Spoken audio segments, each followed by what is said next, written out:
I'll ask questions, as will some members of our audience tonight. I'll follow up and guide the discussion. Candidates, promise you, we're going to try to make sure each of you gets your fair share of the time and the questions. You'll have 1 minute to answer and 30 seconds for follow-ups and rebuttals. And I'll make sure you get time to respond if you are singled out for criticism. Now, let's have the candidates introduce themselves. We're going to ask them to keep it short, and here's an example. I'm John King from CNN. I'm rooting for the Patriots this weekend, and I'm honored to be your moderator this evening. Senator Santorum, let's begin with you. I'm Rick Santorum, and I want to thank the people of the Low Country for their hospitality to my wife Karen and our 7 children. And I also want to thank the people of Iowa for a little delayed but most welcome victory there. Thank you to the people of Iowa.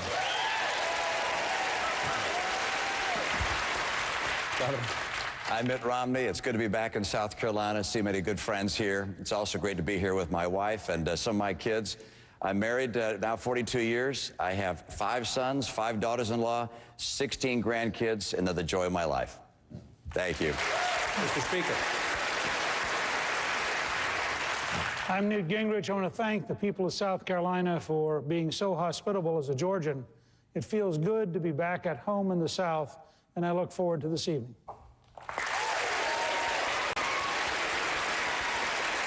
Congressman Paul. Thank you very much. It's great to be here tonight. I'm a congressman from Texas. I've been elected for 12 times, and also I practiced OBGYN for a 30-year period.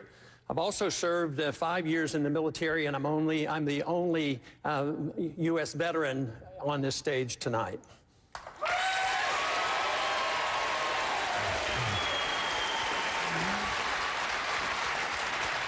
You've met the candidates. It's time now to begin the debate, an event that has quite a dramatically different feel than just a few hours ago. Just this morning, as Senator Santorum just noted, we learned he, not Governor Romney, won the Iowa caucuses. There were 5 podiums on this stage when the sun came up.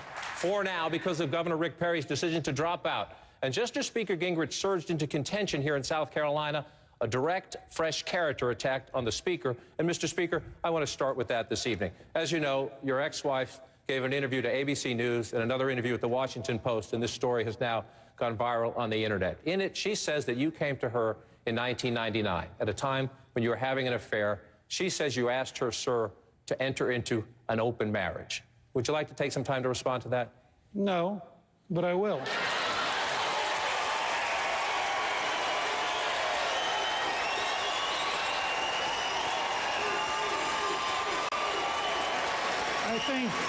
I think the destructive, vicious, negative nature of much of the news media makes it harder to govern this country, harder to attract decent people to run for public office, and I am appalled that you would begin a presidential debate on a topic like that.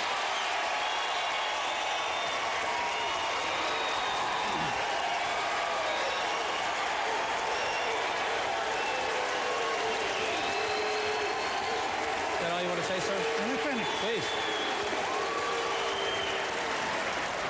Every person in here knows personal pain. Every person in here has had someone close to them go through painful things. To take an ex-wife and make it 2 days before the primary a significant question in a presidential campaign is as close to despicable as anything I can imagine.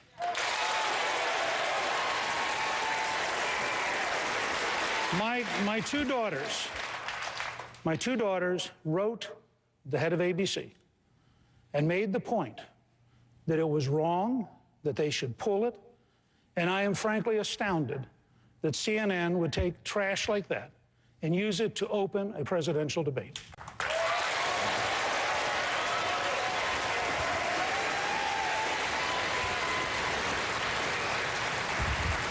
As you noted, Mr. Speaker, this story did not come from our network. As you also know, it is the subject of conversation on the campaign. I get your point. I take your point. John, it was repeated by your network. You chose to start the debate with it. Don't try to blame somebody else. You and your staff chose to start this debate with that. Now, let me be quite clear. Let me be quite clear. The story is false. Every personal friend I have who knew us in that period says the story was false. We offered several of them to ABC to prove it was false. They weren't interested because they would like to attack any Republican. They're attacking the governor. They're attacking me. I'm sure they'll presently get around to Senator Santorum and Congressman Paul. I am tired of the elite media protecting Barack Obama by attacking Republicans.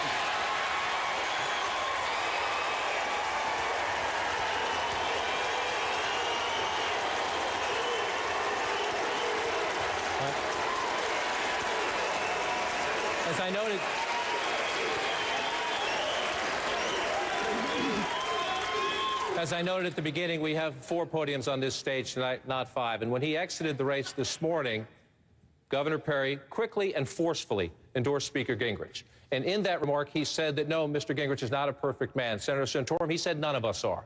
And he said he believes in his Christian faith. It guides him to the value of redemption. Speaker Gingrich doesn't believe this is an issue. Governor Perry says this is not an issue. I just want to start with you, sir, and go down. Do you believe it is? I've answered this question repeatedly throughout the course of this campaign. I am a Christian, too, and I thank God for forgiveness. But, you know, these are issues of our lives, and what we did in our lives are issues of character for people to consider. But the bottom line is, those are things for everyone in this audience to look at. And they're going to look at me, look at what I've done in my private life and personal life, unfortunately. What I say is that this country is a very forgiving country. This country understands that we are all fallen, and I'm very hopeful that we will be judged by that standard and not by a higher one on the ultimate day. Governor Romney? John, let's get on to the real issues. That's all I got to say. Congressman?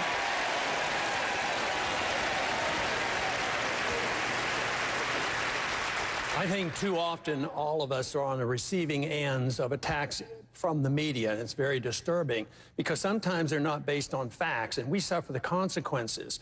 You know, sometimes it reminds me of this idea of getting corporations out of running campaigns, but what about the corporations that run the media? I mean, they're always in charge. And I think our responsibility, since sorting facts and fiction, the people have to sort this out. But I think setting standards are very important, and I'm very proud that my wife of 54 years is with me tonight. All right, as I said at the top of the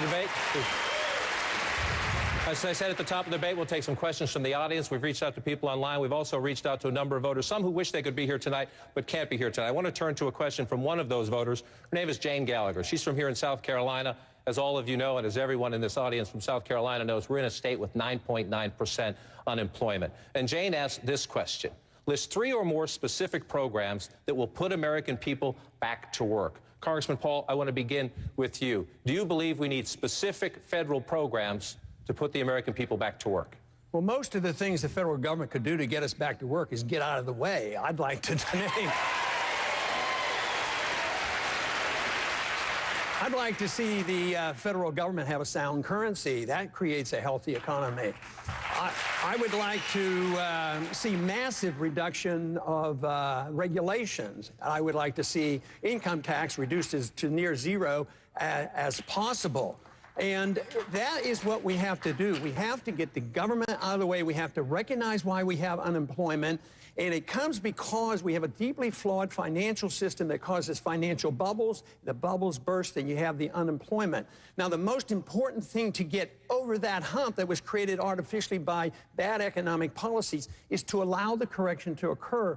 You have to get rid of the excessive debt. You have to get rid of the malinvestment. And you don't do that by buying the debt off the people who were benefiting from it. So we, the people, shouldn't be stuck with these debts on these mortgage derivatives and all. We need to get that behind us, which means the government shouldn't be doing any bailout. So most of the things to improve the environment is getting the government out of the way and enforce contract laws and enforce bankruptcy laws. Mr. Speaker, come in on that point, and as you can address what you would like to do, but also specifically the question, do we need federal programs? Well, there are 3 things that can be done at a specifically South Carolina level. There's one easy thing to do at a national level, and that's repeal the Dodd-Frank bill, which is killing small business, killing small banks. That would help overnight. But three specifics. One, there's $29 billion plus of natural gas offshore. In Louisiana, jobs for that kind of production are $80,000 a year. That would help us become energy independent from the Middle East. Part of the royalties of natural gas could be used then to modernize the port of Charleston and the port of Georgetown. Charleston has to be modernized to meet the larger ships that will come through the Panama Canal in 2014. 1 out of every 5 jobs in South Carolina is dependent on the port of Charleston. The third thing you could do, frankly, is fundamentally, radically overhaul the Corps of Engineers. The Corps of Engineers today takes 8 years to study, not to complete, to study doing the port. We won the entire Second World War in 3 years and 8 months. A subset of the jobs conversation among the candidates in this state over the past week, Mr. Speaker, has been from you and from the now departed Governor Perry, pretty sharp criticism of Governor Romney's tenure as the CEO of Bain Capital. I want you to be specific. What do you think he did wrong that makes you question his ability as a president to create jobs? I think there are specific cases. Georgetown Steel would be a case here, in a company in Gaffney, South Carolina. The specific cases where Bain Capital's model, which was to take over a company and dramatically leverage it, leave it with a great deal of debt, made it less likely to survive. I think the governor ought to explain. It started because he cited his experience as a key part of his preparation for being president. And so I think the underlying model of that kind of investment, which is very different from venture capital, ought to be explained, and those cases ought to be looked at. Well, Governor Romney, let me give you a chance. Explain. Well, I hope I get a chance to talk about the topic you began with. We'll come back to the direct attack from Speaker Gingrich in a moment. So let's go back and talk about, first, what you do to get the economy going. And of course, we've spoken time and again about our tax code that's out of alignment with other nations. We've spoken about the fact that regulation is overwhelming us, that we need to take care of our energy resources and become energy secure. We have to open up markets, and we have to crack down on China when they cheat. But I'd like to talk about something else that President Obama has been doing. He's been practicing crony capitalism. And if you want to get America going again, you've got to stop the spread of crony capitalism. He gives General Motors to the UAW. He takes $500 million and sticks it into Solyndra. He stacks the labor stooges on the NLRB so they can say no to Boeing and take care of their friends in the labor movement.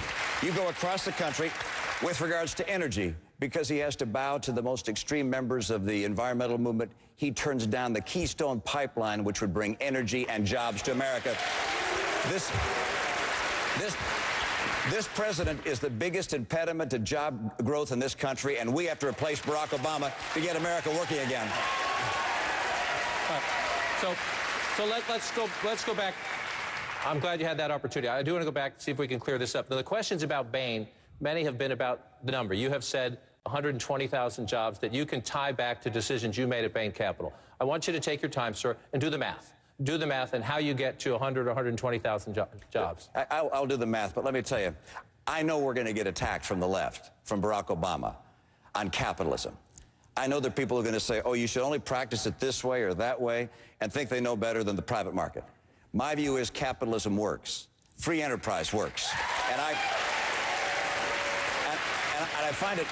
find it kind of strange on a stage like this with Republicans having to describe how private equity and venture capital work and how they're successful and how they create jobs. But let me tell you that answer. We started a number of businesses. 4 in particular created 120,000 jobs. As of today, we started them years ago. They've grown well beyond the time I was there to 120,000 people that have been employed by those enterprises. There are others we've been with, some of which have lost jobs. People have evaluated that since I ran 4 years ago when I ran for governor. And those that have been documented to have lost jobs lost about 10,000 jobs. So 120,000 less 10 means that we created something over 100,000 jobs. And there's some, by the way, that were businesses we acquired that grew and became more successful, like Domino's Pizza and a company called Dwayne Reed and others. I'm very proud of the fact that throughout my career, I have worked to try and build enterprises, hopefully to return money to investors. There's nothing wrong with profit, by the way. That profit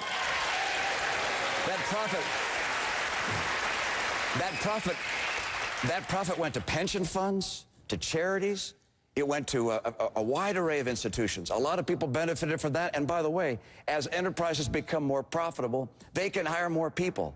I'm someone who believes in free enterprise. I think Adam Smith was right, and I'm going to stand and defend capitalism across this country throughout this campaign. I know we're going to hit it hard from President Obama, but we're going to stuff it down his throat and point out it is capitalism and freedom that makes America strong.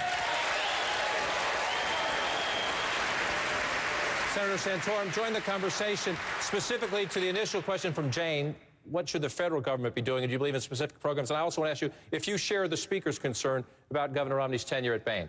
Well, on the first question, I believe in capitalism, too. I believe in capitalism for everybody. Not necessarily high finance, but capitalism that works for the working men and women of this country who are out there paddling alone in America right now, who have an unemployment rate 2.5 times those who are college educated and feel that no party cares about them. Because you have the Democratic Party and Barack Obama, and all he wants to do is make them more dependent, give them more food stamps, give them more Medicaid. I was talking to a state official the other day that in Iowa that told me that the state of Iowa is being fined because they're not signing up enough people onto the Medicaid program. This is what the answer is for the economic squalor that Barack Obama has visited on working men and women in this country, and it's creating more government programs and getting them more dependent on those programs. We need a party that just doesn't talk about high finance and cutting corporate taxes or cutting the top tax rates. We need to talk about how we're going to put men and women in this country who built this country back to work in this country in the manufacturing sector of our economy.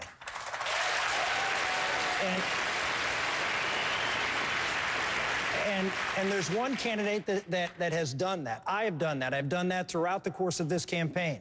I talked about how we're going to target and make sure that we can be competitive. I was in Boeing today, and I was up at BMW yesterday. South Carolina can compete with anybody in this world in manufacturing. We just need to give them the opportunity to compete, and we are 20% more costly than our top 9 trading partners, and that's excluding labor costs. That's why I said we need to cut the corporate tax in manufacturing down to 0. We need to give manufacturers a leg up so they can compete for the jobs, half of which we went from 21% of this country in manufacturing down to 9%, and we left the dreams of working men and women on the sideline. We need to show that we're the party, we're the movement that's going to get those Reagan Democrats, those conservative Democrats all throughout the states that we need to win this election, to sign up with us, and we'll put them back to work. Let's stay on the economy, and let's stay on the South Carolina experience all you gentlemen have had. As you know, and as this audience reflects, this is a state incredibly proud of its military tradition and incredibly proud of its veterans. Many of those veterans who have served post 9/11, served honorably in Iraq and Afghanistan, are coming back to a terrible economy. Right now, unemployment rate for post 9/11 veterans aged 18 to 24 is at 22%. Congressman Paul, to you first, sir. Should the federal government be specifically targeting that part, or veterans coming back saying the unemployment rate is so high among that subgroup that the federal government should offer a tax incentive to employers or take other steps to help them, to incentivize the economy, to help them get jobs? To some degree, but you really want to make the environment, the economy healthy for everybody and not designate special places. But to help them out to come back is probably necessary on some occasions now. But we have to think about how serious our problems are here, because we faced something much, much greater after World War II. We had 10 million came home all at once. But what did we do then? There were some of the liberals back then that said, oh, we have to have more work programs and do this and that. And they thought they would have to, do everything conceivable for those 10 million. They never got around to it because they came home so quickly. But you know what the government did? They cut the budget by 60%. They cut taxes by 30%. By that time, the debt had been liquidated, and everybody went back to work again. You didn't need any special programs. So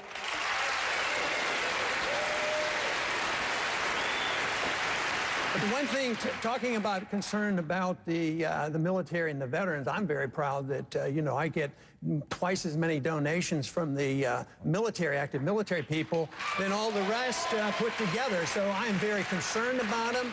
I think where the real problem is we can create a healthy economic environment if we did the right things. But where the veterans really deserve help, both as a physician and as a congressman, is the people who come back and aren't doing well health-wise. They need a lot more help. We have an epidemic now of suicide of our military coming back, so they need a lot of medical help, and I think they come up shortchanged. They came up shortchanged after Vietnam War, Persian Gulf War, and even now. They don't get care from the Veterans Administration.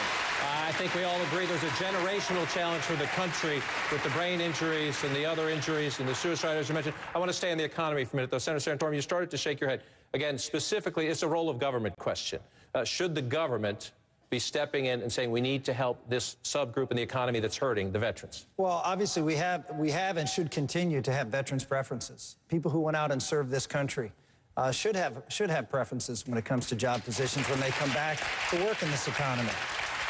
But my dad and mom worked for the Veterans Administration. I grew up on a VA grounds, lived in an apartment on those VA grounds for the first 18 years of my life. And I saw the impact of the Vietnam War on those veterans who came back. And they came back very damaged. They've not just with physical wounds, but a lot of psychological ones. And that's, I'm sure, a very big part of the high unemployment rate that we're dealing with. And we need to be much, much more aggressive.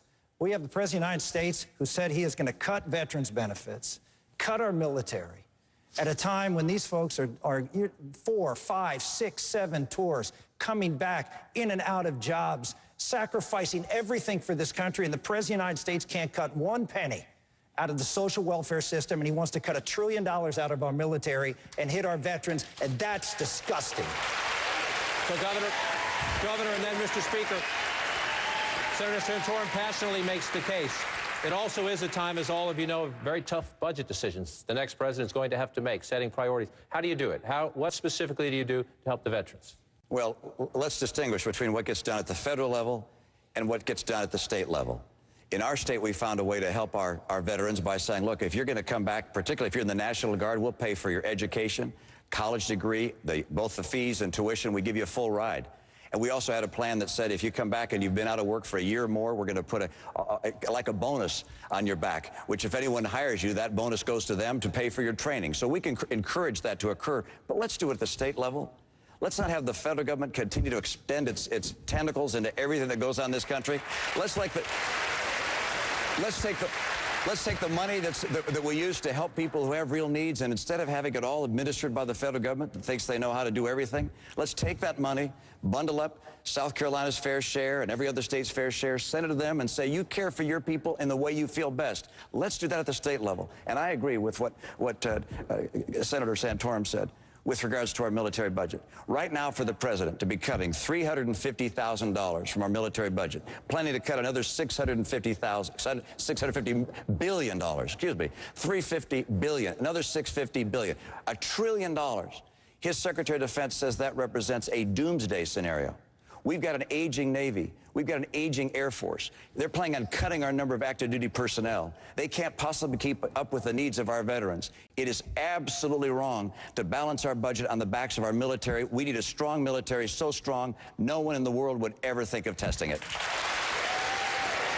Mr. Speaker, please come in. We'll have some conversations about Commander-in-Chief. You have the floor now, specifically veterans who need jobs. Let me just say two things about Congressman Paul's history. The U.S. government did two dramatic things after World War II. They created a GI Bill, which enabled literally millions of returning veterans to go to college for the very first time. My father, who was in the Second World War, went to college on a GI Bill. So there was an enormous expansion of opportunity that enabled them to integrate into a new emerging society. The second thing they did is they dramatically cut taxes. And the economy took off and grew dramatically, and it absorbed the workforce. So I would say we ought to both have a transition process for veterans to enable them to have a real advantage of getting a job when they come home, and we ought to have a very aggressive economic program of regulatory cuts and tax cuts in American energy so that the entire population is absorbed by getting back to about 4% unemployment, in which case virtually every veteran would have a very good job at the end of the transition period. Let's turn to our audience now. Let's turn now and take a question from down in our audience tonight. Go ahead, sir. My name is Sonny Cohn. I'm from Sevier County, Tennessee. My question to any of the candidates is, do any of you sincerely believe that Obamacare can either be repealed or reversed in its entirety. Sure. Let me go first to Governor Romney on that one. Governor, you have said you would do it on day one with an executive order that would free the states up to opt out, waivers essentially, to get out of that program. I know your friend, the South Carolina governor, might like to have that option. Help me understand as you do that, how would it play out? And what happens to those, someone with a pre-existing condition, for example, who now has coverage under the president's health care plan, or a young American, 22, 23, 24, who, because of the changes in the law, can now stay a few extra years on their parents' health care? What happens to them when you sign that executive order? Well, first of all, the executive order is a beginning process. It's one thing, but it doesn't completely eliminate Obamacare. It's one thing I want to get done to make sure that states can take action to pull out of Obamacare. But number two, we have to go after a complete repeal. And that's going to have to happen.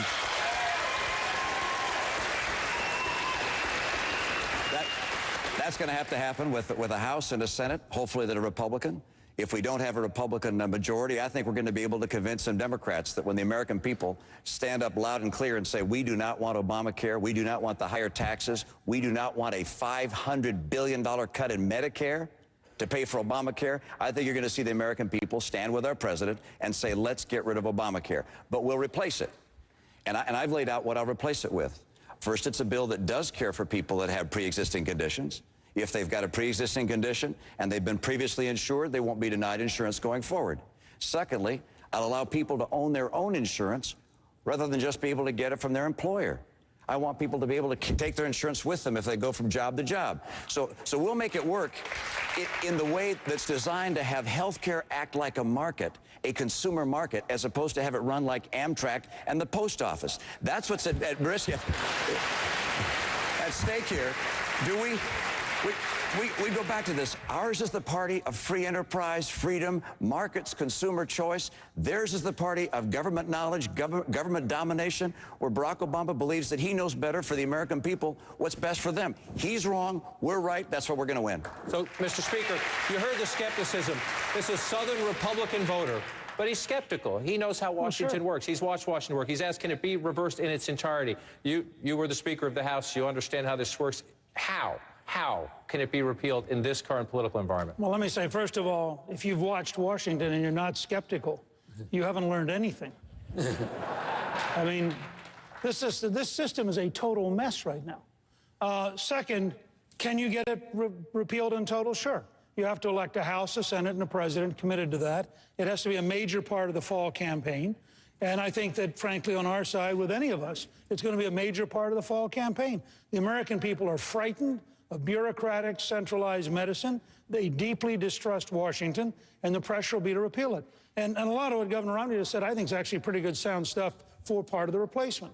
I would always repeal all of it because I so deeply distrust the congressional staffs that I would not want them to be able to pick and choose which things they kept. But let me make one observation. You raised a good example. Why is President Obama for young people being allowed to stay on their parents' insurance until 26? Because he can't get any jobs for them to go out and buy their own insurance.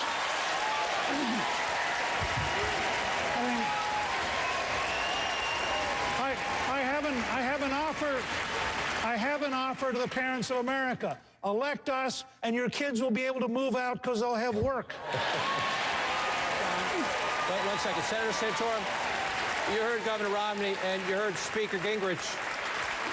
Do you trust them if one of them is the Republican Party's nominee and potentially the next president of the United States to repeal this law? The biggest thing we have to do is elect a president. I think Newt's right. The problem is that two of the people up here would be very difficult to elect on, I think, the most important issue that this country is dealing with right now, which is the robbing of our freedom because of Obamacare. Governor Romney tells a very nice story about what his plan is now. It wasn't his plan when he was in a position to do a plan. When he was governor of Massachusetts, he put forth Romney Care, which was not a bottom-up free market system. It was a government-run healthcare system that was the basis of Obamacare, and it has been an abject failure, and he has stood by it. He stood by the fact that it's $8 billion more expensive than under the current law. He stood by the fact that Massachusetts has the highest health insurance premiums of any state in the country. It is 27% more expensive than the average state in the country. Doctors, if you're in the Massachusetts healthcare system, Over 50% of the doctors now are not seeing new patients. Primary care doctors are not seeing new patients. Those who do get to see a patient are waiting 44 days on average for the care. It is an abject disaster. He's standing by it, and he's going to have to run against a president. He's going to have to run against a president who's going to say, well, look at what you did for Massachusetts, and you're the one criticizing me for what I've done. I used your model for it. And then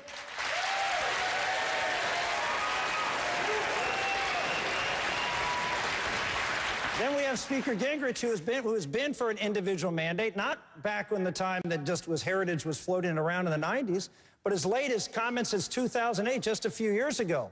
He stood up and said that either should have an individual mandate or post a $150,000 bond. How many $150,000 bondholders do we have here who can post a bond for their health insurance? These are two folks who don't present the clear contrast that I do, who was the author of health savings accounts, which is the primary basis of every single conservative reform of health care. I was the author of it back in 1991 and 92, 20 years ago. I've been fighting for health reform, private sector, bottom up, the way America works best for 20 years. Well, these two guys were playing footsies with the left. I want to break Congressman Paul. I'll bring you into the discussion in just a moment, but Senator Santorum directly challenged the governor and then the speaker. Governor, you first. Well, so much of what the senator said was wrong. Let me mention a few other things. First of all, the system in my state is not a government-run system. 92% of the people had their own insurance before the system was put in place, and nothing changed for them. They still have the same private insurance. And the 8% of the uninsured, they bought private insurance, not government insurance. And the people in the state still favor the plan 3-to-1. And it certainly doesn't work perfectly. Massachusetts, by the way, had the highest insurance costs before the plan was put in place and after. But fortunately, the rate of growth has slowed down a little less than the overall nation. And one of the things I was proud of is that individuals who wanted to buy their own insurance saw their rates, and when they were not part of a big group, saw their rates drop by some 40% with our plan. Is it perfect? Absolutely not. But I do believe that having been there, having been on the front lines, showing that I have compassion for people that don't have insurance, but that the Obama plan is a 2,700-page, massive tax increase, Medicare-cutting monster. I know how to cut it. I'll eliminate it. I will repeal it, and I'll return the power to the states where the power for caring for the uninsured ought to reside constitutionally. Thank you. Senator Santorum, he says your facts are wrong. Well, they're simply not wrong. The fact is that, yes, you're right, Governor Romney, 92% of people did have health insurance in Massachusetts. But that wasn't private sector health insurance. A lot of those people were, as you know, on Medicare and Medicaid, so they're already on government insurance, and you just expanded. In fact, over half the people that came on the rolls since you put Romney Care into effect are fully subsidized by the state of Massachusetts, and a lot of those are on the Medicaid program. So the idea that you have created this marketplace and with this government-run healthcare system where you have very prescriptive programs about reimbursements rates, you have very prescriptive programs just like what President Obama is trying to put in place here. You're arguing for a plan. You're defending a plan that is top-down. It is not a free market healthcare system. It is not bottom-up. It is prescriptive in government. It was the basis for Obamacare, and you do not draw a distinction that's going to be effective for us just because it was the state level, not the federal level. If you want, Governor, quickly. Sure, absolutely. First of all, as you probably know, Medicaid is not a state program. Of course it is. It's a state and federal program. Medicaid is as demanded by the federal government, and it's a mandate. It's a mandate by the federal government, and it's shared 50-50, state and federal. The people in Massachusetts who are on Medicaid, I would like to end that program at the federal level, take the Medicaid dollars and return them to the states and allow states to craft their own plans. That would make the plan we had in Massachusetts a heck of a lot better. My view is get the federal government out of Medicaid, get it out of health care, return it to the states, and if you want to go be governor of Massachusetts, fine. But I want to be president and let states take responsibility for their own plans. Mr. Speaker, it may seem like a while ago, Mr. Speaker, but Senator Santorum made the point in his view you don't have credibility on this. No, what he said, which I found mildly amazing, was that he thought I would have a hard time debating Barack Obama over health care. Now, in fact, as Republican whip, I led the charge against Hillary Care in the House. As Speaker of the House, I helped preside over the conference which wrote into law his idea on health savings accounts, so I was delighted to help him get it to be a law. And the fact is, I helped found the Center for Health Transformation. I wrote a book called Saving Lives and Saving Money in 2002. You can go to healthtransformation.net, and you'll see hundreds of ideas, none of which resemble Barack Obama's program. So I'd be quite happy to have a 3-hour Lincoln Douglas-style debate with Barack Obama. I'd let him use a teleprompter. I'll just rely on knowledge. We'll do fine. Senator, I want to bring Congressman Paul, and you're shaking your head. Quickly. The core of Obamacare is an individual mandate. It is what is being litigated in the Supreme Court right now. It is government top-down telling every business and every American what kind of health care that you will have. That is the problem with Obamacare at the core of it, and the Speaker supported it repeatedly for a 10-year period. So when he goes and says, I can, run rings around President Obama in a Lincoln Douglas debate, you can't run rings around the fact, Newt, that you supported the primary core basis of what President Obama has put in place. Look, just one quickly, brief Mr. Speaker, Congressman's getting lonely down here. Let's go. Just one brief comment. Of course you can. I can say, I was wrong and I figured it out. You were wrong and you didn't. You held that, Newt, you held that position for over 10 years. And it's not going to be the most attractive thing to go out there and say, it took me 10 or 12 years to figure out I was wrong, when guys like Rick Santorum knew it was wrong from the beginning. Yeah. Congressman Paul, you have the floor. Do you trust these men to repeal Obamacare? Thank you.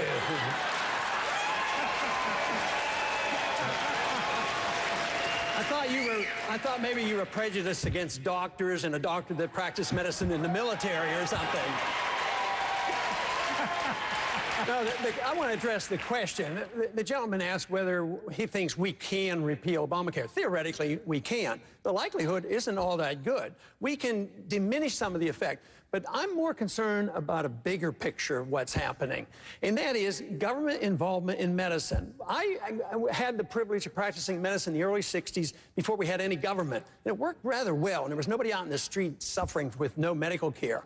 But Medicare and Medicaid came in, and it just expanded. But even when we had the chance to cut back on it, when we had a Republican Congress and a Republican president, we gave him prescription drug programs. Senator Santorum supported it. That's expanding the government. So it's endless, and most of them are bankrupt. Prescription drugs, they're not going to be financed. Medicare is not financeable. Medicaid's in trouble. But nobody talks about where the money's going to come from. Now, even in my budget proposal, which is very, very tough because I'm going to cut $1 trillion the first year, but I try to really, even though these programs should have never started, but a lot of people are dependent on, I want to try to protect the people who are dependent on medical care. Now, where does the money come? My suggestion is look at some of the overseas spending that we don't need to be doing. We have troops in Korea since the Korean War, in Japan since World War II, in Germany since World War II. Those are subsidies to these countries. And we keep fighting these wars that don't need to be fought. They're undeclared. They never end. Newt pointed out, World War II was won in less than 4 years. Afghanistan, we're there for 10 years. Nobody says, where's the money come? We could work our way out of here and take care of these people with these medical needs, but we can't do it with the current philosophy of the government taking care of everybody forever on medical care, cradle to grave, and being the policeman of the world. We will get rid of all this government program. Unfortunately, because we're going bankrupt and you're going to have runaway inflation and our checks are going to bounce, and that's going to be a lot worse problem than we're facing tonight. All right. I'm going to ask all of our candidates to stand by, our audience as well. We have a couple breaks tonight. We're going to take one of them now. One candidate on this stage suggested this week that 2 candidates should get out of the race. One of them listened. We'll get the reaction from the other coming up. And also coming up, this is just in. While we've been on the air having this debate, Speaker Gingrich has released his tax returns. He's put them online. We'll ask him what's in them when we come back.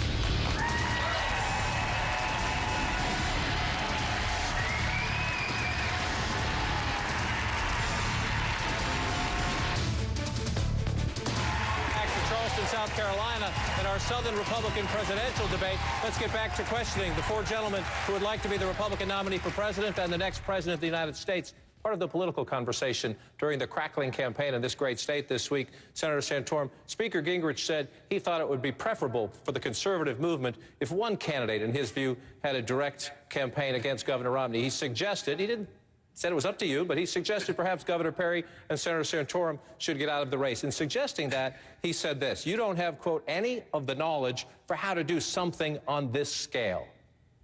What do you say to that? Grandiosity has never been a problem with Newt Gingrich. He handles it very, very well. And that's really one of the issues here, folks. I mean, a month ago, he was saying that, it's inevitable that I'm going to win the election, and I'm destined to do it. I don't want a nominee that I have to worry about going out and looking at the paper the next day and figuring out worrying about what he's going to say next. And that's what I think we're seeing here. For him to suggest that someone who was tied for first and eventually won the Iowa caucuses and finished with twice as many votes as he did and finished ahead of him in New Hampshire in spite of the fact that he spent an enormous amount more money in both those places, plus had the most important endorsement in the state, the Manchester Union leader. And I was 10 points behind him a week before the election and then finished ahead of him. So I was 2-0 coming into South Carolina, and I should get out of the race. These are not cogent thoughts. I mean, let's just be honest. I mean,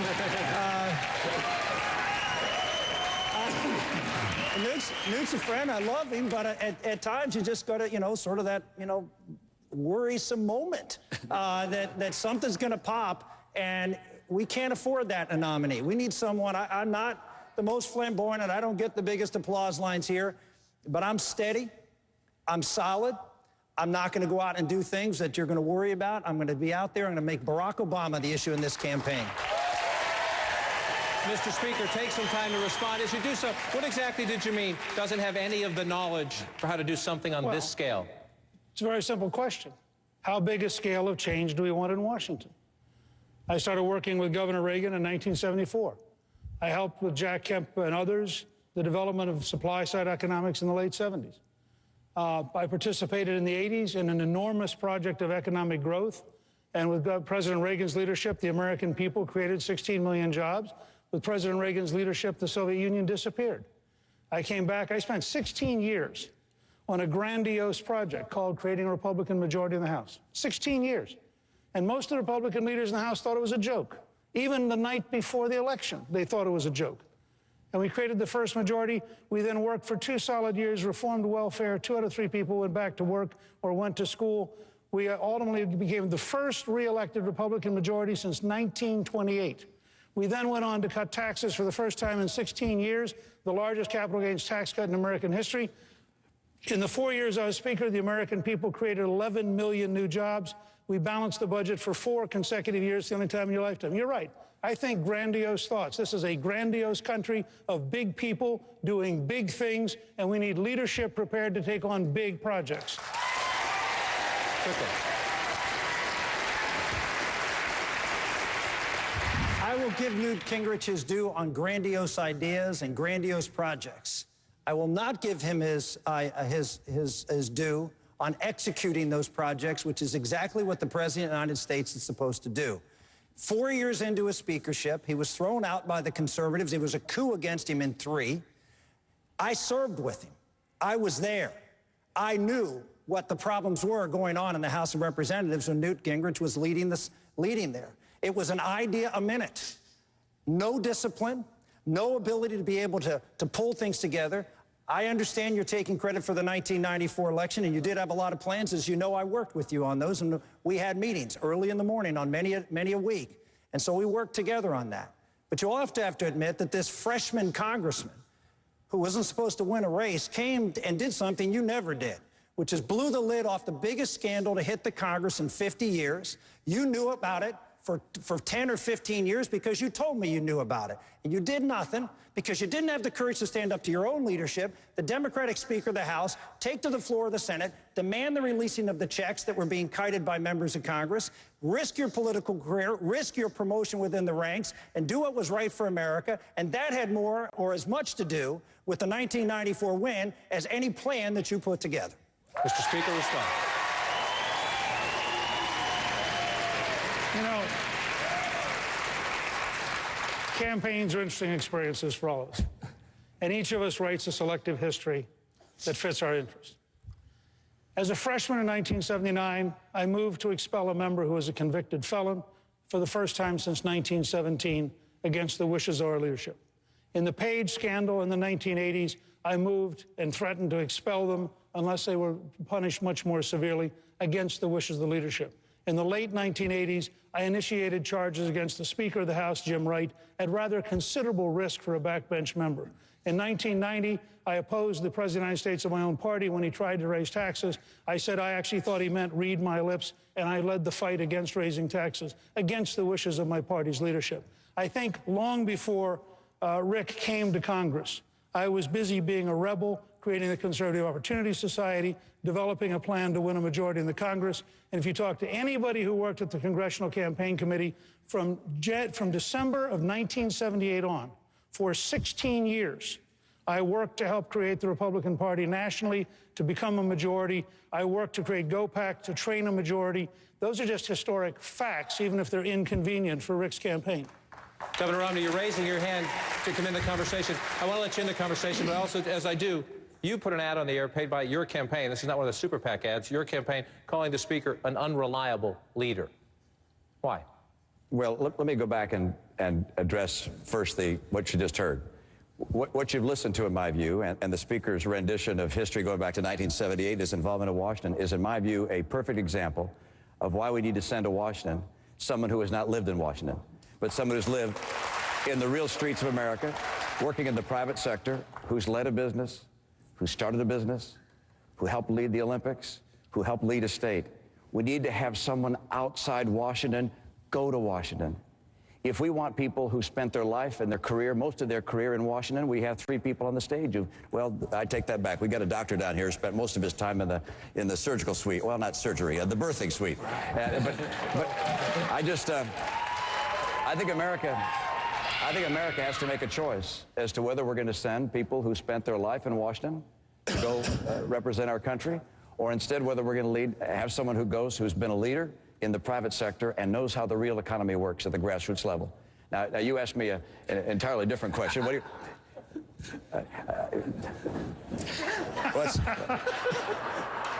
Beats me. I don't know. Where are we at, John?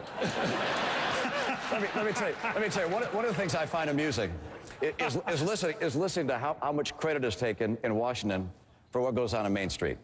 I mean, Mr. Speaker, you talk about all the things you did with Ronald Reagan and the Reagan Revolution and the jobs created during the Reagan years and so forth. I mean, I looked at the Reagan diary. You're mentioned once in Ronald Reagan's diary. And in the diary, he says you had an idea in a meeting of young congressmen, and it wasn't a very good idea, and he dismissed it. That's the entire mention. And, I mean, he mentions George Bush 100 times. He even mentions my dad once. So there's a sense that Washington is pulling the strings in America. But you know what? The free people of America pursuing their dreams and taking risks and going to school and working hard, those are the people that make America strong, not Washington. Quickly respond, Mr. Speaker. This is probably a fundamental difference in our background and our experience.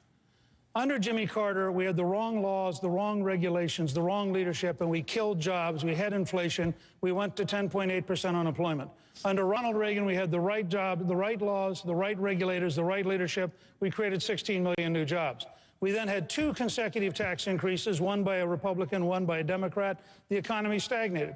When I became Speaker, we went back to the Ronald Reagan playbook. Lower taxes, less regulation, more American energy, and 11 million jobs showed up. Now, I do think government can kill jobs, and I do think government can create the environment where entrepreneurs create jobs. And the truth is, you did very well under the rules that we created to make it easier for entrepreneurs to go out and do things. You'd have been much poorer if Jimmy Carter had remained president. Let me just tell you, Mr. Speaker, you were Speaker 4 years. Right. I was in business 25 years. Right. So you're not going to get credit for my 25 years, number one. Number two, I don't recall a single day saying, oh, thank heavens, Washington is there for me. Thank heavens. I said, please get out of my way. Let me start a business and put Americans to work. All right, let me get out of the way for a second and go back out to our audience and take a question from an audience member. Sir? John Marcoux from the great city of Charleston. Gentlemen, when will you release your tax return specifically? An hour ago. Mr. Speaker posted his online an hour ago. We know that. Congressman Paul, we'll come down the line. Congressman Paul, I want to start with you. We reached out to your campaign this week, and they said you would not release your tax returns. Why? Well, I hadn't thought it through. I don't have an intention of doing it, but for a different reason. I'd probably be embarrassed to put my financial statement up against their income, and I don't want to be embarrassed because I don't have a greater income. Now, I mean, it may come to that, but right now I have no intention of doing that. I think with our financial statements, congressional financial statements, I think you know more about me than I know about myself. That's how my wife found out so much about what we were doing, you know, from my financial statement. Now, I don't think people need that because nobody's challenging me because I have no conflict of interest and I don't even talk to lobbyists and I don't take that kind of money. So there's no conflict. Governor Romney, when will we see yours? When my taxes are complete for this year, and I know that if I'm the nominee, the president's going to want to insist that I show what my income was this last year and so forth. When they're completed this year in April, I'll release my returns in April and probably for other years as well. And I know that's what's going to come. Every time the Democrats are out there trying their very best to try and attack people because they've been successful. And I have been successful. But let me tell you, the challenge in America is not people who have been successful. The challenge in America, and President Obama doesn't want to talk about this, is you got a president who's played 90 rounds of golf while there are 25 million Americans out of work. And you've got, and while the price of gasoline has doubled, he said no to the Keystone Pipeline. And while we've got $15 trillion of debt, he said, look, I'm going to put another $1 trillion of debt for Obamacare. That's the problem in America, not the attacks they make on people who've been successful. But some of the questions about when you release your taxes have not come. The president has raised them. His campaign has raised them. You're right on that. But so have some of your rivals up here. Speaker Gingrich has said you owe them to the people of South Carolina before they vote. Governor Perry made that point as well before he left the race. Why not should the people of South Carolina, before this election, see last year's return?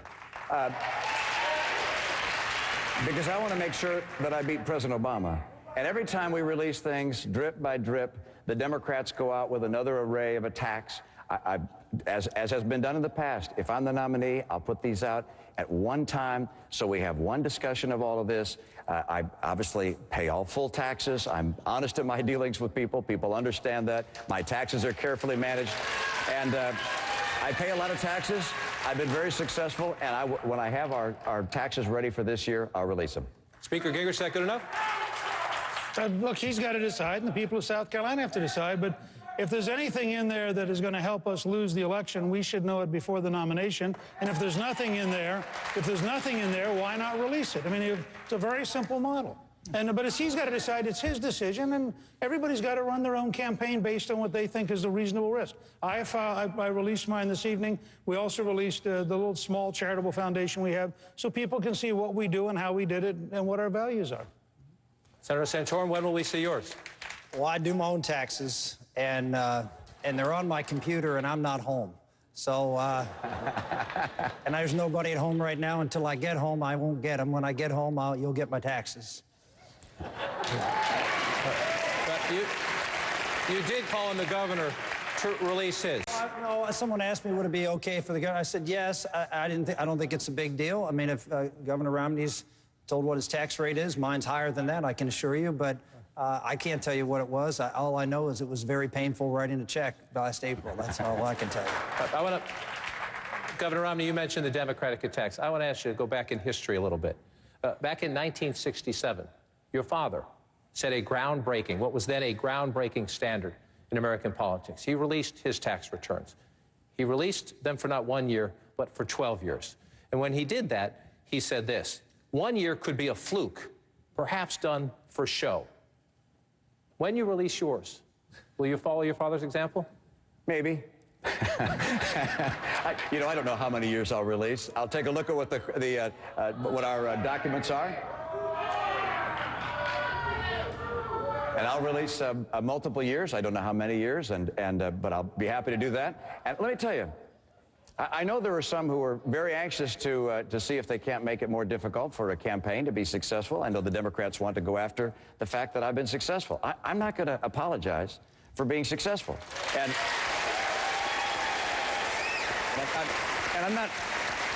I'm not suggesting these people are doing that, but I know the Democrats will go after me on that basis, and that's why I want to release these things all at the same time. And I mean, you know, my dad, as you know, born in Mexico, poor, didn't get a college degree, became head of a car company. I could have stayed in Detroit like him and gotten pulled up in the car company. I went off on my own. I didn't inherit money from my parents. What I have, I earned. I worked hard in the American way, and I'm going to be able to talk to President Obama in a way no one else can that's in this race right now about how the free economy works, what it takes to put Americans back to work, and make sure he understands that this divisiveness of dividing Americans between 99 and 1 is dangerous. We are one nation under God. You've raised the topic of putting America back to work. I think we're ready for another question from our audience. Am I right? Not quite yet. All right, so let's stay up here for a second. Let's move to, you mentioned putting America back to work. Let's talk about something. Apple Computer. Apple Computer is a breathtakingly important American company. Senator Santorum, it's one of the most respected companies in the country. I've handed it off, but I carry Apple products to do my work every day. It employs about 500,000 people in China. It is based in the United States, has some employees here, about 40-something thousand, I think 46,000, most of them in retail stores and at the headquarters. 500,000 of them are in China. As a president of the United States, what do you do about that? I'm the only person on this stage that will do something about it. I've got a specific plan in place that I put out there called the Made in the USA plan for exactly these kinds of companies that have to create great technology and then go somewhere else to make them, because America is uncompetitive. And that's why we have to cut the corporate tax to zero for all corporations who manufacture and process in this country. People have said, well, why are you doing it for corporations and only cutting it in half, which I do, to 17.5% for the rest? It's because the local pharmacy is not going to move to China. They're not going to, the jobs that we're losing are jobs that we have to compete with other countries, and those are manufacturing jobs. The reason they're going there is not because our workers or our management in this country are not productive. We have great productivity gains.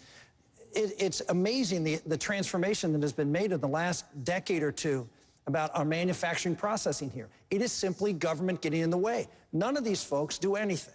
I do dramatic things that send a signal. Apple, you have all those employees over there, you make all those profits over there. If you want to bring that money back, right now you pay a 35% tax. Under our plan, if you bring it back and invest it in plant and equipment here in Charleston, you pay nothing. You put that money to work.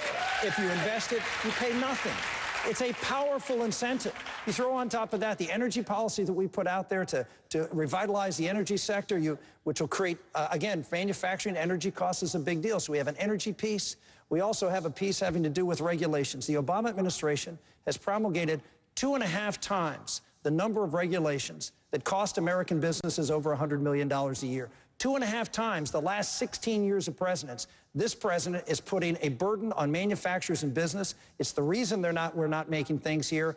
I'll repeal every single one of those regulations on day one. Congressman Paul, how do you revive Made in America?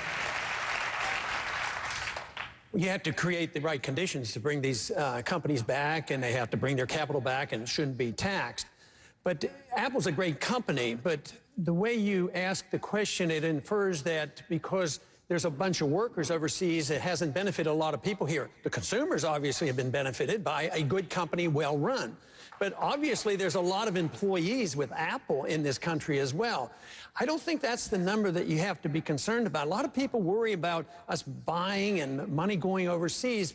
But if you send money to China, let's say they're paying wages over there and we send dollars over there, well, they don't put the dollars in a shoebox.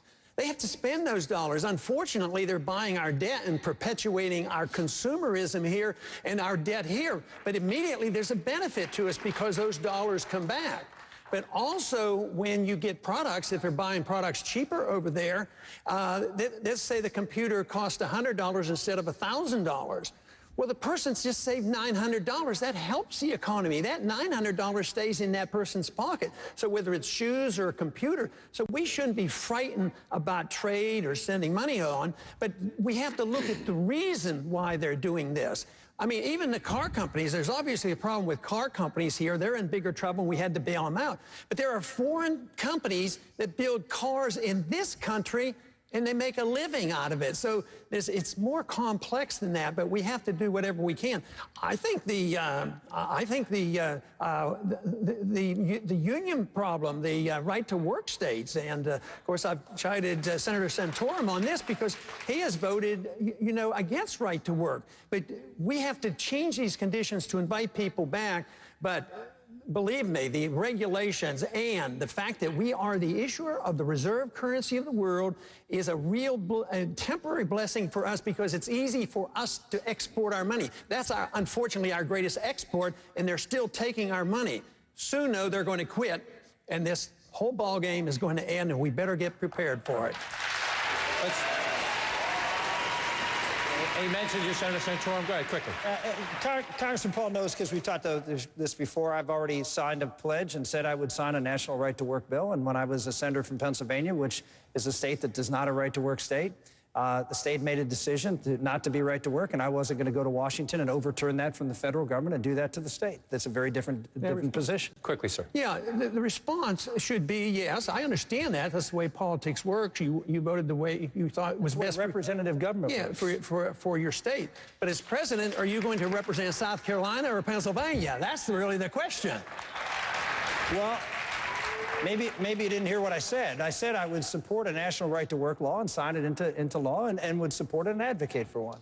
Let's continue the economic conversation with some input from a question from Twitter. If you look up here, you can see it, #CNN debate. What is your take on SOPA, and how do you believe it affects Americans? For those who have not been following it, SOPA is the Stop Online Piracy Act. Crackdown on internet piracy, which is clearly a problem, but opponents say it's censorship. Full disclosure, our parent company, Time Warner, says we need a law like this because some of its products, movies, programmings, and the like are being ripped off online. Let me start with you, Mr. Speaker.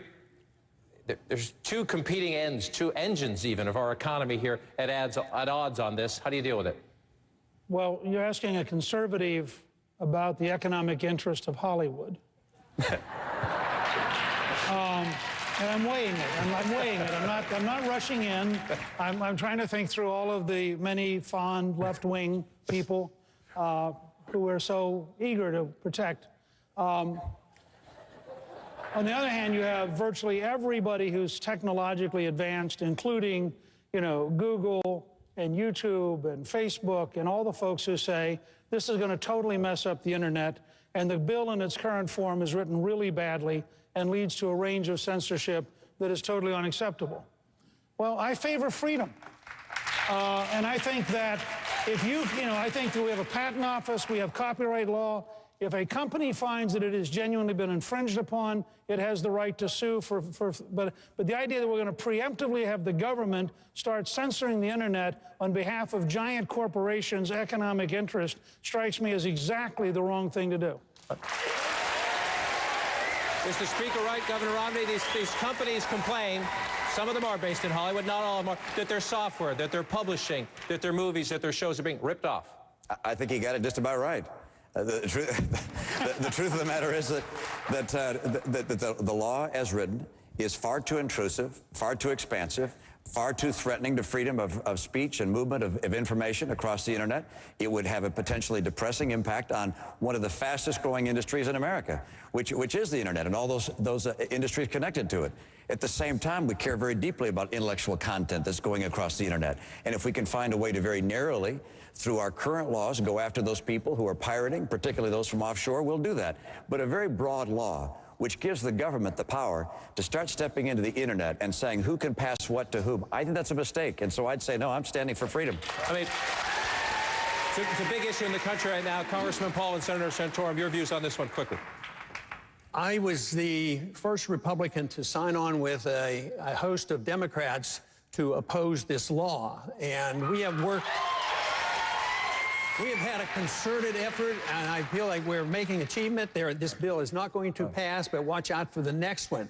And I am pleased that the attitude is sort of mellowed up here because the Republicans, unfortunately, have been on the wrong side of this issue. And this is a good example on why it's good to have somebody that can look at civil liberties and work with coalitions and bring people together. Freedom and the Constitution bring factions together. I think this is a good example. Those who support the law, Senator, argue tens of thousands of jobs are at stake.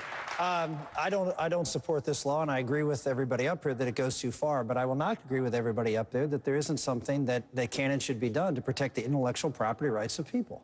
The internet is not a free zone where anybody can do anything they want to do and trample the rights of other people.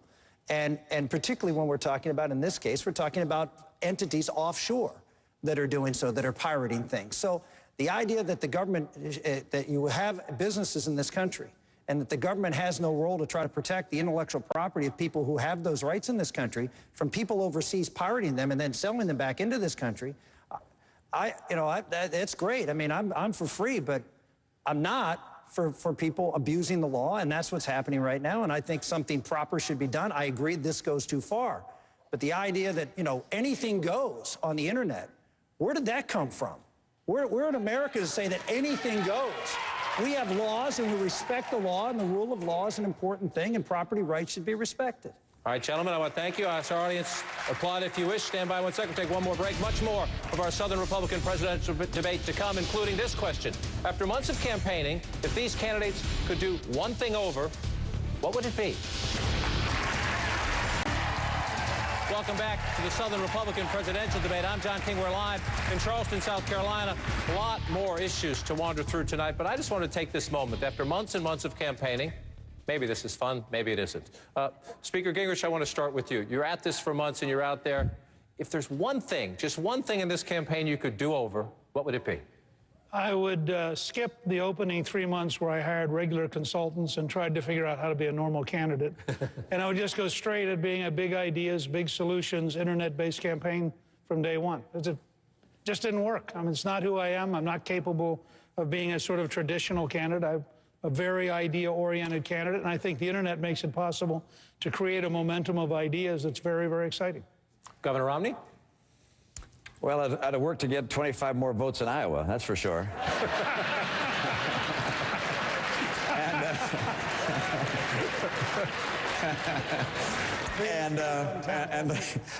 Let's see. I guess I also would go back and take every moment I spend talking about one of the guys on the stage and spent that time talking about Barack Obama, because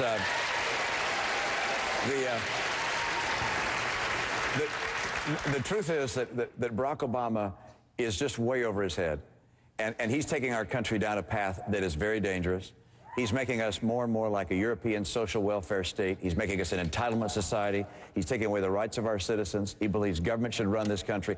Look, the right course for America is to return to our fundamental principles, and I would be talking about that more, and probably about my colleagues less, because frankly, any one of them would be a better president than the one we got. Senator? Actually thought about that, and you know what? I wouldn't change a thing.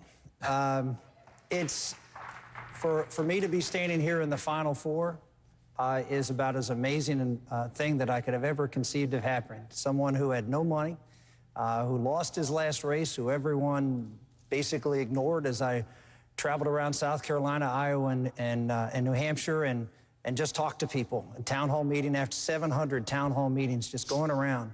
And it proved that good ideas and hard work still pay off in America, and it just was an affirmation to me of the great process that we have. Congressman? I can't think of any one thing that I would do differently, but I would continue to do what I'm always trying to do. One thing that I believe about a free society is it provides the opportunity for us to work for our own virtue and excellence. And in campaigning, I think I can still learn a lot about becoming a better deliverer of a message. And the conviction I have, but I think if I spoke a little slower and made more conviction, that I could do a better job. So I think in general, I will continue to work on delivering a message, which I think is a great message. All right, gentlemen, thank you. Let's get back to our issues discussion, and let's begin with a question down in our audience. Hi, I would like to ask on the issue of amnesty of the illegal aliens, how would you secure that the American citizens would keep the jobs in line first for them? Mr. Speaker, let's start with you on that. You mentioned the word amnesty. You have explained your position in this campaign, and as you know, some conservatives have said, no, Mr. Speaker, you say you can't deport Maybe it's 10, 11, some people say as high as 20 million people illegally in this country. You say it's unrealistic to deport them all, so some would have to be given a path to legal status. And as you know, many conservatives say, no, that's amnesty, Mr. Speaker. Right. What I say, let's start with, I think you have to, first of all, control the border. I don't think you can pass a comprehensive bill because nobody trusts the government. So first, you control the border. We have a bill that would have it controlled by January 1, 2014. And I'm prepared both to waive all federal regulations to get it built and controlled by 2014, and I'm prepared to move up to half the people who work for Homeland Security, about 20, they have 23,000 employees in Washington. I'd be prepared to move half of them to Texas, Arizona, New Mexico, if that's what it took to control the border. Second, I favor English as the official language of government, and I think that creates a continuity. Third, I would actually modernize the legal system of visas, because currently we make it too difficult to come here legally and too easy to come here illegally. Fourth, I would make it much easier to deport people. So if you're a non-citizen who belongs, say, to MS-13, an El Salvadorian gang, we should be able to get rid of you in 2 weeks, not 2 years, and we should have a much easier deportation. Fifth, I favor a guest worker program, and I would outsource it to American Express, Visa, or MasterCard, because they can run it without fraud, and the federal government's hopeless. So you want a system that is accurate and that is anti-fraud, which leads you then to be able to say to private employers, if you hire somebody who's illegal, we're going to have an enormous economic sanction, because there will be no excuse once you have a guest worker program that's legal. Then you get down to the question of people already here. I believe in what I just described, most of them will go home. The one group I signaled out, and we do have a lively debate on this up here, there are people who've been here 25 years. They've been working, they've been paying their bills, they're married, they have children, they may have grandchildren, they may be in your church. Now, I don't think we're going to deport grandmothers and grandfathers who have 25 years of networking and relationships in a community. So I've suggested a World War II-style draft board where local citizens would review the applications. You could only apply if you proved that you were financially responsible, you proved you had genuine family ties, and you had an American family sponsor you. You still wouldn't get amnesty, you wouldn't get citizenship, you would get a residency permit. In order to apply for citizenship, you would have to go back to your home country and get in line behind everybody else and be processed as a person from that country.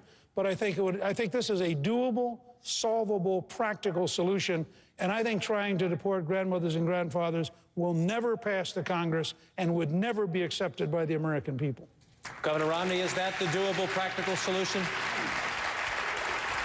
You know, the issue of illegal immigration is relatively straightforward compared to the tough issues we face. Issues like how we're going to compete with China as it grows a military which is of extraordinary scale and a navy of that scale, how we're going to deal with radical violent jihadists, Medicare, Medicaid, Social Security, making sure they're solved. We've got real challenges that are tough. This one is not tough. You build a fence, you have enough Border Patrol agents to secure the fence, and you also have a system of giving to people who come here legally an identification card, and you expect employers and insist that employers check that card before they hire someone. If they don't check the card, if they don't run it through the U.S. database and get an instant response from the government or from MasterCard, Visa, American Express, or whomever, then those employers are going to get severely sanctioned. If you do that, we solve the problem of illegal immigration. And with regards to those that have come here illegally now, we're not going to round them all up and deport them, but we're also not going to give them a preferential pathway to become permanent residents or citizens. They need to go back home, apply for citizenship, apply for permanent residency like everyone else. Coming here illegally should not give you an advantage in being able to become a permanent resident of the United States. You have the same view, Senator? Well, I come at it from as being the son of an immigrant.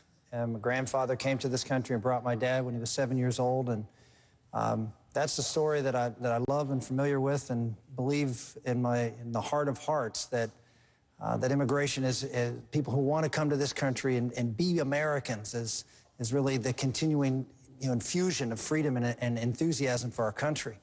But when you come here illegally, the first act you take is to break our law. That's a different story. And we have two folks here, both Governor Romney and Speaker Gingrich. Mitt Romney has a position now that people have to go home, but as few as just a few years ago, he said that there could be a pathway to citizenship. He's repeatedly said that. Now he's changed his position. I understand that. He's done that on a couple of occasions. And you have Speaker Gingrich, who believes there needs to be a legal pathway. That's where President Obama's position is. I think we need, again, just like health care, we need a clear contrast. Someone who can say, look, I have always been for making sure that the law is enforced and enforced fairly. I grieve for people who have been here 25 years and maybe have to be separated from their family if they were picked up and deported. But my father grieved for his father when he came to this country and lived here 5 years, and other folks who sacrificed, who came here to America, did it the right way according to law, because America was worth it. And if you want to be an American, the first thing you should do is respect our laws and obey our laws. And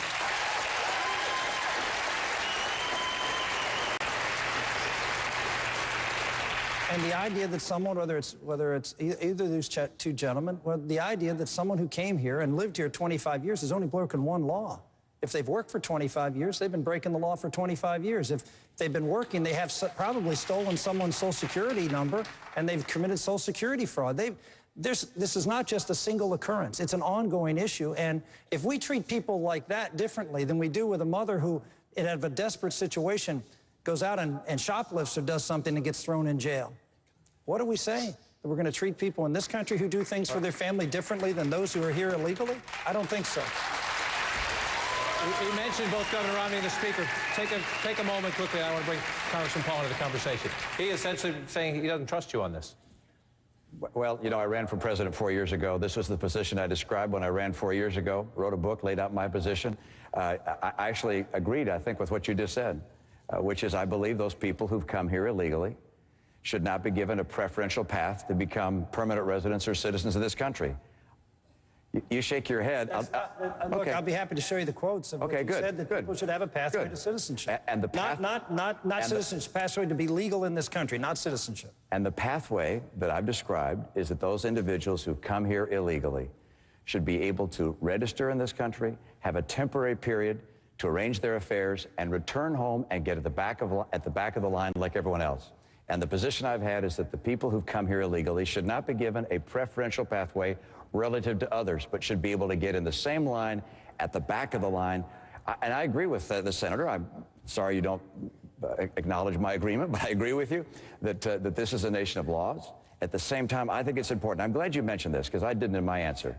And that is, we need to underscore the fact that we're a party of legal immigration. We like legal immigration. We want legal immigration. And to protect legal immigration, we want to stop illegal immigration, and we don't want to do anything that would suggest to people, come on in here, just wait long enough, whether it's 5 years or 10 years, wait long enough, and we'll take you all in on an amnesty basis. I want people to get in line legally. Congressman Paul, you're from a border state. If this is a problem, you've heard your colleagues talk about making sure employers, companies that hire large numbers of people, making sure they get the message. They can't hire illegals. What about individuals? About a quarter of the illegal immigrants in the country work for individuals. If this is a problem, if I hired an illegal immigrant, say, to clean my home, should I be prosecuted for doing that? I don't believe you should be, because I think those laws are misdirected. That makes you the policeman, or the businessman the policeman, or the Catholic Church the policeman if they do anything to help an illegal immigrant. It should be the law enforcers, and that is the border guards and the federal government's in charge of immigration. So no, I don't agree with those laws, but that doesn't mean that I'm soft in the issue of illegal immigration. Illegal, I can't imagine anybody standing up here and saying, oh, I'm for illegal immigration. We're all against illegal immigration. But I think what we fail to do is look at the incentives. And it has a lot to do with economics. There's an economic incentive for them to come, for immigrants to come. But there's also an incentive for some of our people in this country not to take a job that's a low-paying job. You're not supposed to say that, but that is true. But there's also an economic incentive in the welfare state for immigrants to come in. In Texas, we suffer from the fact that there are federal mandates that we have to take care of their medical needs and their educational needs, and it bankrupts some of our school districts and our hospitals. So it's those mandates. But we need a more generous immigration policy. It should be legal, but we need more resources. But I find that the resources are all overseas. When I was in the military, I was on the Pakistan-Afghanistan border, and that is a no man's land. You can't see the border. At least we can see the river south of Texas. We know where the Rio Grande is. Over there, we can't see it. But we're over there fighting and dying over that border, looking for problems. Why don't we take those resources and quit pretending we can defend those borders and put them on our borders and take care of our needs here? Go ahead, Mr. Speaker.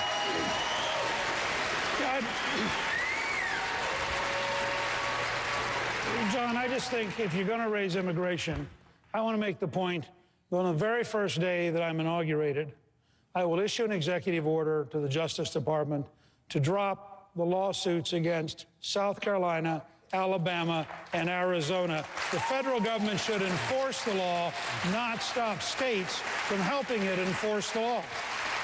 I think we have nodding heads. I assume we have agreement on that. But let's move on to another issue that came up in the campaign right here in South Carolina this week, and that's the life issue.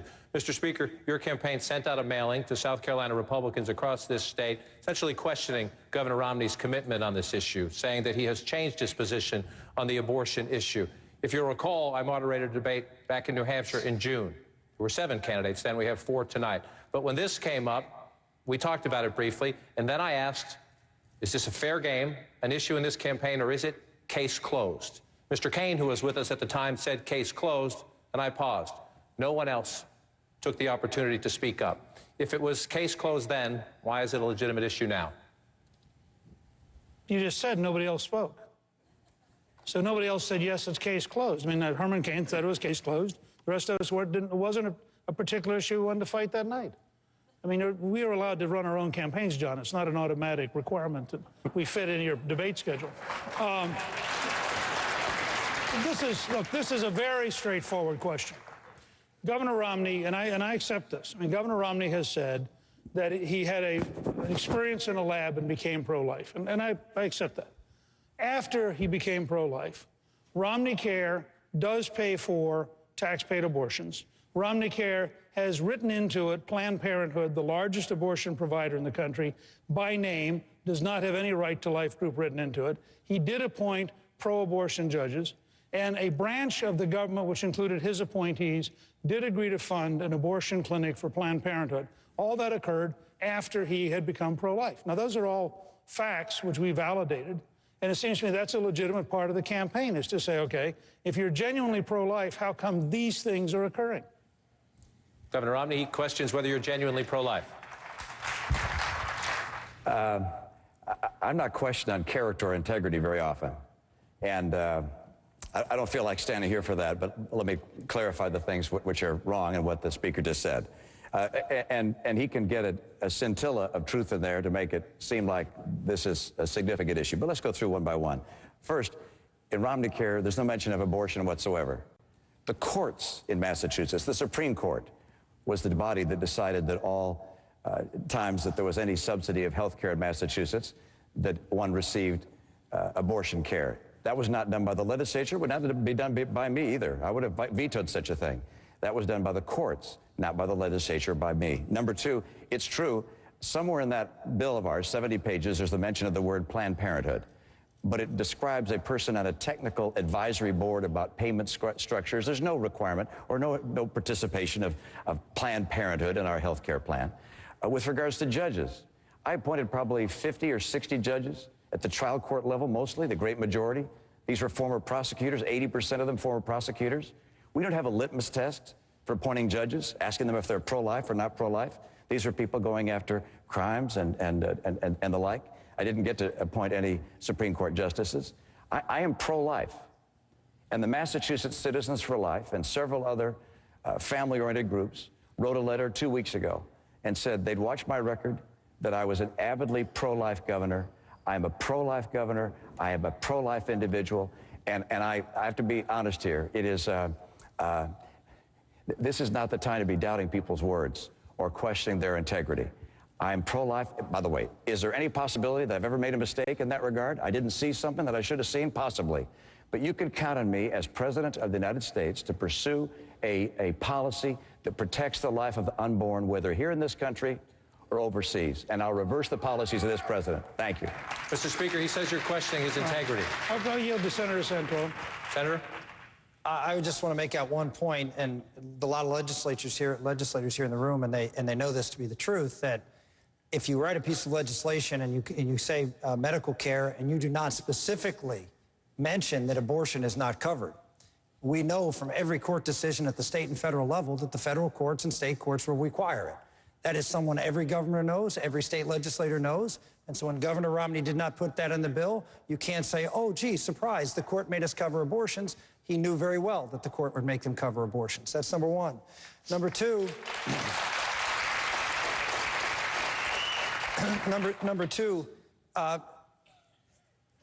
what we're talking about here is someone who's not going to just check the boxes and say, yes, I'm pro-life.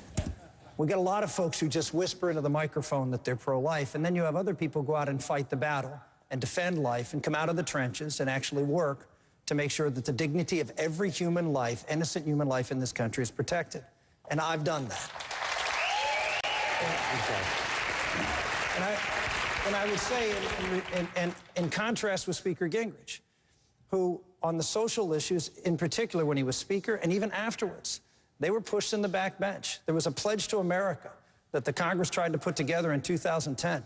I got phone calls ringing off the hook that Speaker Gingrich went in and told them, keep social issues out of the pledge to America for the 2010 elections. And we need you to come in and help to try to convince these folks to put that back into the pledge. We don't need someone who in the back rooms is going to go say social issues in the front or in the back of the bus and then come out here and try to pretend they're pro-life. Governor Romney and then Speaker Gingrich, he mentioned your vote. Please, quickly. Senator, I admire the fact that you've been a stalwart defender of pro-life, and in a state where that's not easy. I was also a governor in a state where being pro-life was not easy. And I battled hard. What came to my desk was a piece of legislation that said we're going to redefine when life begins. In our state, we said life began at conception. The legislature wanted to change that, to say, no, we're going to do it at implantation. I vetoed that. The legislature also said we want to allow cloning for purposes of creating new embryos for testing. I vetoed that. The legislature did not want abstinence education. I pushed and pursued abstinence education. There was an effort to also have a morning after pill provided to, as I recall, young women in their teens. I can't remember the exact age. I vetoed that. I stood as a pro-life governor, and that's why the Massachusetts Pro-Life Family Association supported my record as governor, endorsed my record as governor. I did my very best to be a pro-life governor. I will be a pro-life president. I'm proud of that. I wrote about it in my book. My record is solid. I appreciate your record. I hope you'll appreciate mine. Mr. Speaker, he mentioned you specifically, then we want to move on, but please respond. Well, the fact is that I voted with Henry Hyde, who was the leading pro-life advocate in the House for a generation. I had a 98.6% pro-life voting record. The only one we disagreed on was welfare reform, which they scored for reasons we never understood. But otherwise, it was a perfect record on pro-life. When I was Speaker, we twice passed a bill that actually Rick was very active in to end partial birth abortion. Twice it was vetoed by Clinton, but twice we passed it. In the 2010 election, the freshman class has the highest percentage of pro-life members ever in history, and my job was to maximize their winning. And the fact is, we won a huge victory in 2010 with the largest number of pro-life members ever elected in a freshman class. All right, let's move on. Let's take another question. Congressman, I'll bring you in on this one. Let's take a question now from social media. Question. Before we move on, you want in on this issue?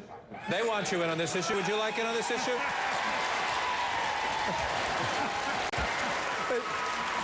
But John, once again, it's a medical subject, and I'm a doctor, you know. No, I do want to make a couple comments because I can remember the very early years studying obstetrics, and I was told, and it was before the age of abortion, and I was told, taking care of a woman that's pregnant, you have two patients, and I think that solves a lot of the problem about, you know, when life begins and all. But I also experienced a time later on in my training in the 1960s when the culture was changing. The Vietnam War was going on, the drugs were there, and pornography came in, and abortion became prevalent even though it was illegal. So the morality of the country changed, but then the law followed up. When the morality changed, it will reflect on the laws. The law is very important. We should have these laws, but law will not correct the basic problem, and that's the morality of the people that we must do. Now, just very, very briefly, I want to talk a little bit about that funding, because the flaw there is if you send funding out and you say, well, you can have it for birth control but not for abortion, all funds are fungible. Even funds that go to any hospital, if you say, well, it's not for birth control and it's not for Planned Parenthood, it's not for abortion, if you send it to the hospital, they can still use that money. This is an indictment of government-run medicine because you never can sort that all out. You need the government out of that business, or you will always argue over who's paying what bills.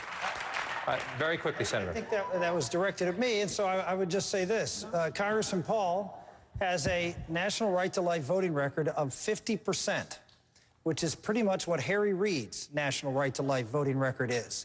So to go out and say that, you're someone who stands up for the right to life, you repeatedly vote against bills on a federal level to promote the right to life, and you say that this is an individual personal decision or state decision.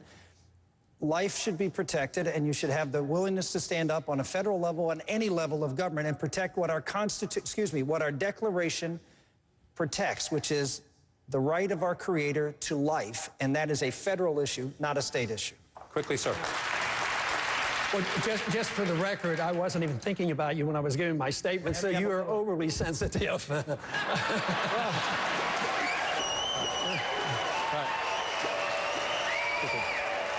But it is true that we have a disagreement on how we approach it. I followed what my understanding is of the Constitution, and it does allow for the states to deal with difficult problems. Matter of fact, it allows the states to deal with almost all the problems if you look at it. It is not given, these powers aren't given to the Congress. I see abortion as a violent act. All other violence is handled by the states. Murder, burglary, violence, that's a state issue. So don't try to say that I'm less pro-life because I want to be particular about the way we do it and allow the states the prerogative.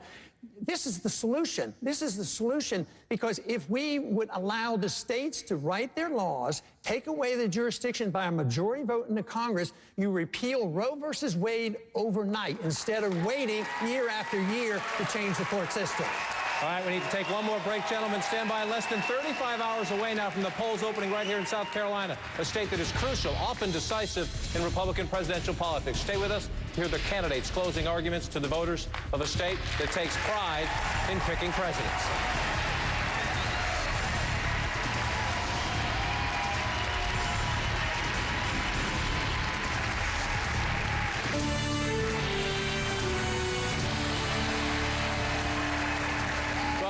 The Southern Republican presidential debate. We're in Charleston, South Carolina tonight. Gentlemen, we're running out of time. Time flies. I wish we could stay all night. I don't suspect you have campaigning to do. I don't suspect you'll agree to that. I didn't think so. You know the history of this state. We're inside 35 hours now from voters in South Carolina going to the polls, and we all know the history of this state. In modern times, the winner of the South Carolina Republican primary has gone on to be your party's nominee. We have an interesting race at the moment. Senator Santorum wins Iowa. Governor Romney wins New Hampshire.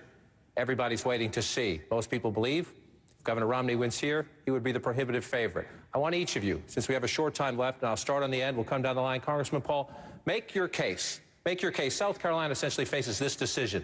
Not so fast, let's continue the race, or embrace Governor Romney. Make your case to the people of South Carolina in these final hours. Well, South Carolina is known for their respect for liberty. And a lot of people will ask the question, they will ask the question in a way, what will you do for South Carolina, or what will you do for New Hampshire, what will you do for the various states? But if you understand liberty, it's equal for everybody, it benefits everybody. So if you have a protection of liberty, which is the purpose of the Constitution, protection individual liberty, and that means you protect the private property rights system. And if you do that, that benefits everybody. And this is what we have to do, is convince people that we can bring people together with the understanding of what those beliefs were that made America great. And it is freedom. It isn't this continued spending money and debt. This is the reason we're in a mountain of debt, and we have to deal with it. We really never even got around to talking about that tonight. And one of my very modest proposals My modest proposal is in the one first year, cut $1 trillion out of the budget to get started. Because the debt bubble is the great burden. It's a burden to all of us. And as I mentioned earlier, these programs are going to go down if we don't get our budget under control. And we have to be willing to look at overseas spending and all of the entitlement system here in this country. Mr. Speaker. Well, let me start. I want to thank CNN, and I want to thank the people of Charleston for a very, very interesting and very useful evening. And we have a real challenge. It is imperative that we defeat Barack Obama. This is, I believe, the most dangerous president of our lifetime. And if he is reelected after the disaster he has been, the level of radicalism of his second term will be truly frightening. But in addition to beating Obama, we have to have a team victory in the Senate and the House, and we have to have a principled victory. So the American people send a signal that in January of 2013, they want very dramatic, very deep change in Washington. I believe the only way to create the momentum is to be able to overcome his billion-dollar campaign with a series of debates which decisively convince the American people that a Saul Alinsky radical who is incompetent cannot be reelected, and I hope you will vote for me on Saturday as the person who could do that. Governor Romney.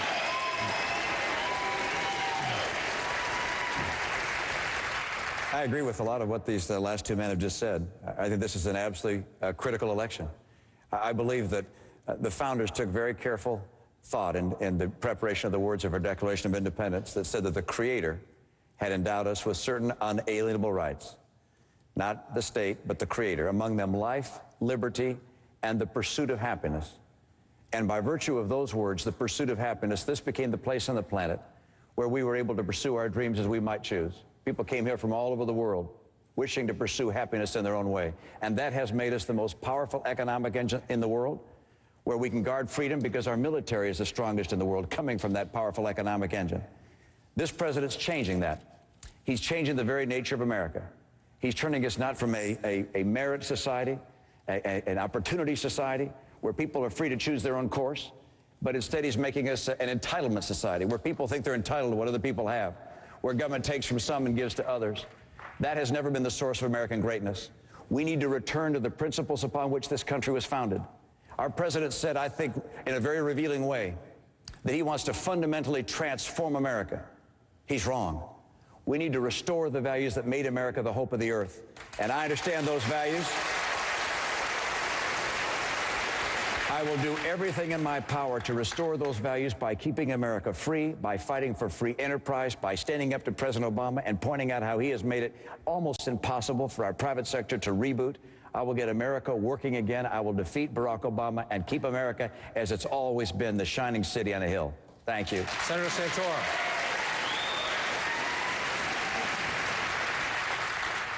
I agree with Governor Romney 100% in what he said about what the stakes are.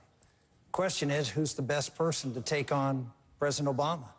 I would make the argument that a conviction conservative who has a clear contrast with President Obama on the most important issues of the day is the best person. Someone who has a clear contrast on health care, a clear contrast on global warming, a clear contrast on the Wall Street bailout. I want to talk about the one issue, that huge issue in the last couple of years where government has come in and taken over, and both Newt and Governor Romney have supported that. We need someone who not only says now they're going to stand up for conservative principles, the big issues, but someone who has a track record of doing so and winning. I'm the only one in this race that's ever defeated a Democratic incumbent. I did it for the Congress and I did it for the Senate. We're the only people in this race that actually has won a swing state. And I did it because I have a plan like I outlined today. I come from those states. I come from the background. I come with the working class and strong credentials, not just with a plan, but with the character that fits in with exactly the voters we need. Those Reagan Democrats in Pennsylvania and Ohio and Michigan and Indiana Wisconsin. Those are the votes and those are the states. You want to win?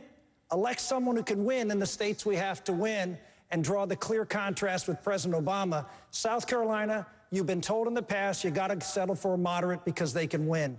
And you said when the last time we had a situation like this in 1980, you said, no, we're going to take the strong conviction conservative. And you voted for Reagan before Reagan was the Reagan we knew. Vote for the one who can do the job that America needs. Vote for me. That concludes our debate this evening. I want to thank all of our candidates for their time tonight. I want to thank our wonderful audience. We also want to thank the people of South Carolina.